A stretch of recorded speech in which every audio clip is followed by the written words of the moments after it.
वीर वीरम देव की इस पुण्य धरा पर इस विशाल नामांकन रैली में मेरे जालौर जिले के और जालौर विधानसभा के 36 कौम के विराजे हुए पिता तुल्य बड़े बुजुर्गों, मेरी मातृशक्ति, मेरे युवा भाइयों और मीडिया से पधारे हुए मीडिया बंधुओं का इस कार्यक्रम में पधारने पर तहे दिल से हार्दिक स्वागत एवं अभिनंदन करती हूँ। आज बंधुओं, आपको कहना चाहूंगी कि आज ये 36 कौम की सभा है। इस सभा में निर्णय लिया गया कि 25 तारीख को सभा हुई थी अपने सर्व समाज 36 कौम की, उसमें आप सबने निर्णय लिया था कि हमारी भावनाओं को ठुकरा कर यदि पार्टी ने टिकट दिया है तो पार्टी ने तो टिकट उस व्यक्ति को दिया है, लेकिन इस 36 कौम का टिकट आपको देने को हम लोग तैयार हैं। आप तैयार हो नहीं हो? तो मैंने कहा कि मैं 36 कौम को छोड़कर कहीं नहीं जाने वाली हूँ। जो आप 36 कौम कहेंगे वहां खड़ी रहूंगी, यहीं धूप में कह दिया तो धूप में खड़ी रहूंगी और छाया में बोल दिया तो छाया में जाऊंगी। ये 36 कौम का निर्णय है। तो आज भाइयों और पिता तुल्य बड़े बुजुर्गों को आप कहना चाहूंगी कि आपके निवेदन पर, आपके कहने पर ये मैंने कदम उठाया है, तो इसकी लाज, हमारे ओढ़ने की लाज आपने रागनी है भाइयों। आज 36 कौम की सभा है। आज 4 तारीख शनिवार ने ऊपर नामांकन पेश 1 बजे पेटो रवाना वाला और बटे 3 बजे ऊपर नामांकन भरवारी तारीख है, मतलब समय दीदोड़ो है। तो आप सबने वही निवेदन करो कि वो टिकट मिलियो है, आप रे भावनाओं ने ठुकरा में नो टिकट दीदो है, तो आप साओ तो कुछ भी करे है, वो जनता चाहे तो कुछ भी करेगी। टिकट भली कोई पार्टी करने भी दिए कोई मतलब नहीं। रही बात विकास की, जोगेश्वर जी लगभग 30 साल से राज कर रहे हैं।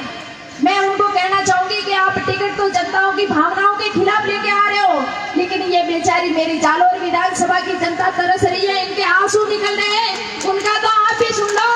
आप बार बार बस टिकट लेके आ रहे हो, पार्टी के नाम से आप जीत के जा रहे हो। इस जनता का क्या हाल है वो मेरे मन में, मेरे दिल में दर्द हो रहा है, इसलिए मैंने ये कदम उठाया है 36 कौम के कहने पर।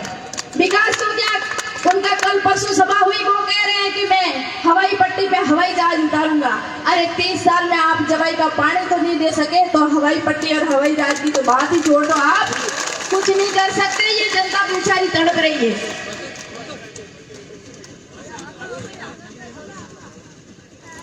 आप सबके वोट की ताकत से मुझे जिताकर विधानसभा में भेजा, तो मेरा पहला मुद्दा है जवाई बांध का।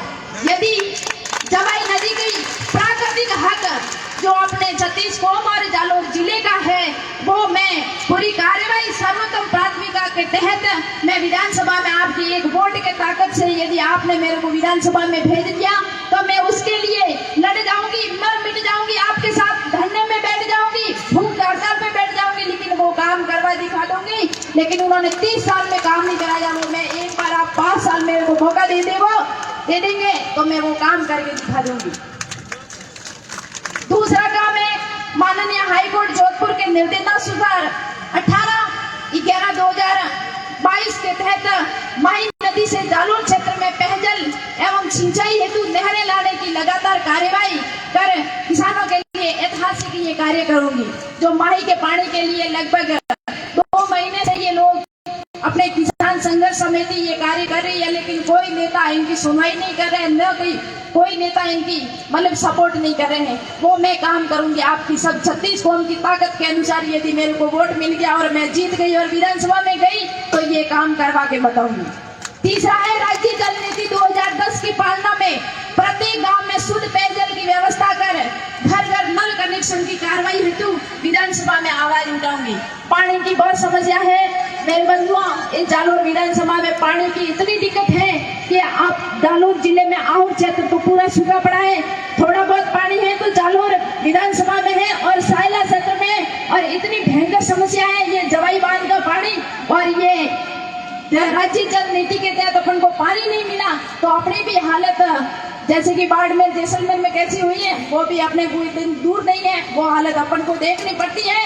लेकिन आप इस 25 तारीख को वोट सोच समझ कर करिए, वो एक आपकी वोट की ताकत यदि मेरे को मिल गई तो मैं ये काम करके दिखाऊंगी आपको। ऐसे गाँवों में जाओ, कई ग्रामीण लोग कई वर्षों से मकान बनाकर रह रहे हैं मगर रिकॉर्ड में अभी सरकारी भूमि दर्ज नहीं है, जिस कारण लोगों को नोटिस और जुर्माना भरना पड़ता है। ऐसे मामलों की गांववार सूचना लेकर विधानसभा में मुद्दा उठाकर किसानों को न्याय दिलाऊंगी। 5वां मुद्दा है खातेदारी। किसानों के खाते में हाल ही में सेग्रीगेशन के कारण हिस्सा किसी के तथा खातों की अशुद्धियां त्रुटियां दर्ज हो गई है। गांवों में कैंप लगवाकर खातों को सही करवाकर किसानों को न्याय दिलाऊंगी। प्रवासी बंधुओं को ये कहना चाहूंगी कि आपके चेन्नई से जोधपुर वाया जालोर एवं जिला मुख्यालय जालोर से जयपुर तथा दिल्ली के लिए रेलवे सेवा उपलब्ध करवाकर विद्युत कार्रवाई कर स्वीकृति दिलवाने का पूरा प्रयास करूंगी। 101% मेरे प्रवासी भाइयों के बंधुओं के लिए मैं लड़ूंगी। यदि आपके एक वोट की ताकत से मुझे ताकत मिल गई और मुझे विधानसभा में भेज दिया तो मेरे प्रवासी भाइयों का ये पहला काम करूंगी मैं। यदि आप 36 कौम के एक वोट की ताकत से मैं विधायक बन गई तो प्रत्येक 6 महीने में, क्योंकि क्षेत्र बहुत बड़ा है इसलिए 6 महीने में क्षेत्र बड़े होने के कारण प्रत्येक पंचायत या गांव हेडक्वार्टर पर 6 महीने में आकर पूरे 36 कौम की बैठक लूंगी। आपसे वादा करके जा रही हूँ 6 महीने में आपके गांव में ऐसे कार्यक्रमों में आती रहूंगी। लेकिन 36 कौम की बैठक, हर गांव में 36 कौम को बुलाकर वहाँ बैठक लेकर प्रत्येक गांव की समस्या सुनकर 6 महीने में वापस आऊंगी। भले 10 समस्या हो, 20 समस्या हो या 25 समस्या, उनका हर वापस 6 महीने में वापस आऊंगी और उसको वो जवाब दूंगी कि आपके 6 महीने में इतने काम हुए, इतने बाकी हैं और वापस नए सिरे से वापस जो आप काम लिखाएंगे वो आपको काम करने की ताकत मैं दूंगी आपकी एक वोट की कारण से। आज मैं आप सभी की उपस्थिति में ये संकल्प लेती हूँ कि आप सभी की आशाओं और उम्मीदों को पूरा करने के लिए मैं हर तत्पर खड़ी रहूंगी। बदलाव और परिवर्तन इस परिवर्तन का नियम है। बदलाव और परिवर्तन इस परिवर्तन का नियम है। मेरे पिता तुल्य बड़े बुजुर्गों, आपसे निवेदन करना चाहूंगी कि यदि आपके एक वोट की ताकत से यदि मैं विधानसभा में पहुंच गई तो ये 30 सालों की जो ये स्थिति है ना जालोर की,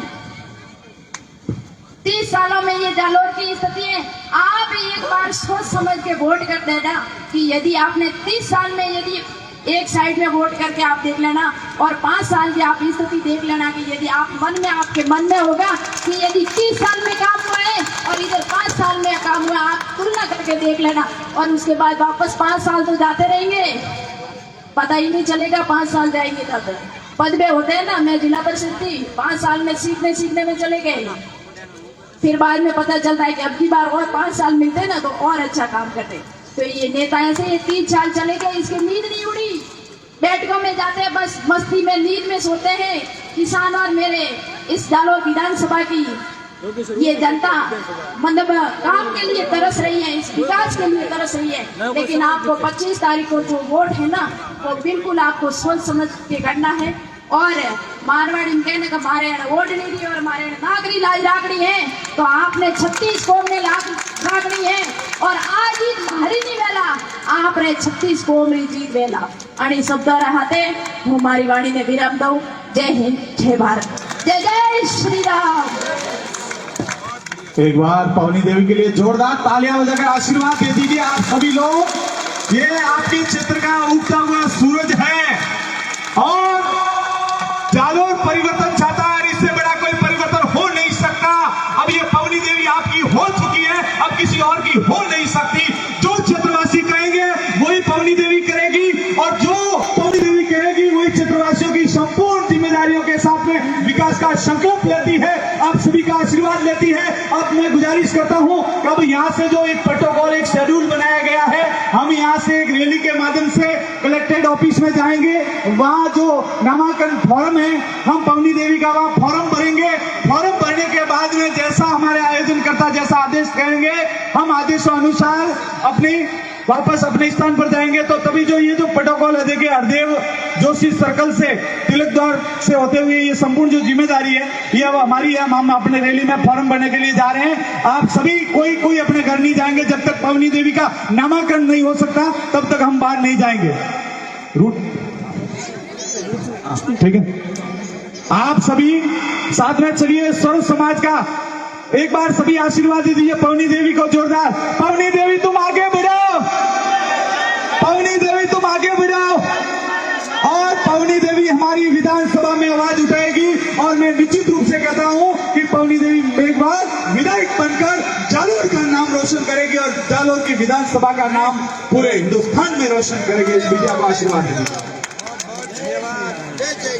पवनी देवी तुम संघर्ष करो, पवनी देवी तुम संघर्ष करो, पवनी देवी तुम संघर्ष करो, क्योंकि इंसान की खुशबू रहती है, इंसान बदलता रहता है। जो माजी होते हैं हिम्मत वाले वो तूफानों से टकराते हैं, क्योंकि तूफानों को क्या, तूफान तो बदलते रहते हैं। हमारा नेता कैसा हो, हमारा नेता कैसा हो, हमें साफ सुथरी राजनीति करने वाली लाडली बिटिया मिल गई है और सर्व समाज के लोग उनके साथ में हैं। इसीलिए अब हमें सीधा कलेक्ट्रेट ऑफिस जाना बहन पवनी देवी के साथ में। आप ही सबको आपसे हाथ जोड़ के निवेदन है कि अपन यहाँ से रैली के रूप में कलेक्टर ऑफिस जाएंगे। किसी को घर पे नहीं जाना है, सीधा यहाँ से रैली के रूप में कलेक्टर ऑफिस जाएंगे, वहाँ फॉर्म भर के फिर अपन वापस यहाँ आएंगे। यहाँ के बाद अपन घर तक जाएंगे।